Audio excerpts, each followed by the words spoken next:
राम राम जी। बिहार में एक ऐसा अजीबोगरीब घटना हो रहा है, किसी का भी पता नहीं चल रहा है। वो कौन सी घटना है?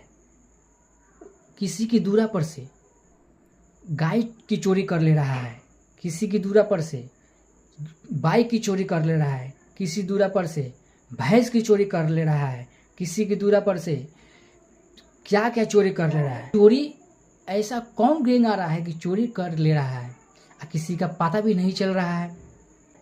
तो आपके वीडियो के माध्यम से सतर्क करने जा रहे हैं कि आप लोग सतर्क रहिए। कौन अगला बारी आपका भी हो सकता है। ये बात हल्के मत लीजिए। इस बात को दबा के शेयर करिए और स्वस्थ रहिए और मस्त रहिए। जय हिंद, जय श्री राम।